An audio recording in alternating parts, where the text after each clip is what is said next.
OpenAI Playground is a fascinating tool for anyone curious about AI models. But does it really deliver on its promise? Let's dig in and see if it's worth your time, especially if you're looking to experiment with AI in a hands-on way. So, what exactly is OpenAI Playground?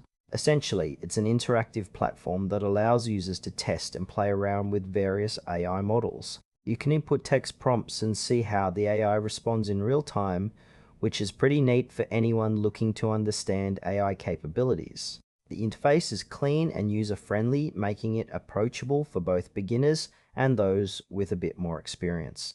One standout feature is the model selection. Users can choose from different versions of OpenAI's models, which gives you a chance to see how they perform under various scenarios. However, I did notice some limitations. For instance, the documentation isn't as detailed as it could be, which might leave newer users feeling a bit lost. Overall, it feels like a great place to experiment, but it may not provide enough guidance for those completely new to AI. Now, let's talk about the pros and cons. On the plus side, the interactivity is a big draw. It's fun to play around with different prompts and see how the AI responds. Definitely a great learning experience.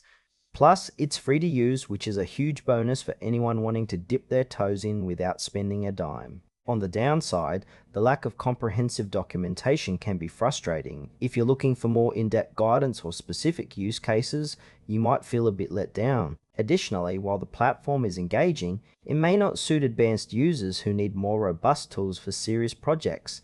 So, if you're a beginner or just curious about AI, you're likely to enjoy it, but seasoned developers might find it lacking. In conclusion, OpenAI Playground is a solid choice for those interested in experimenting with AI models in a hands-on way. If you're new to AI or just want to play around, it's worth a try. However, if you're looking for advanced features or detailed guidance, you might want to explore other options.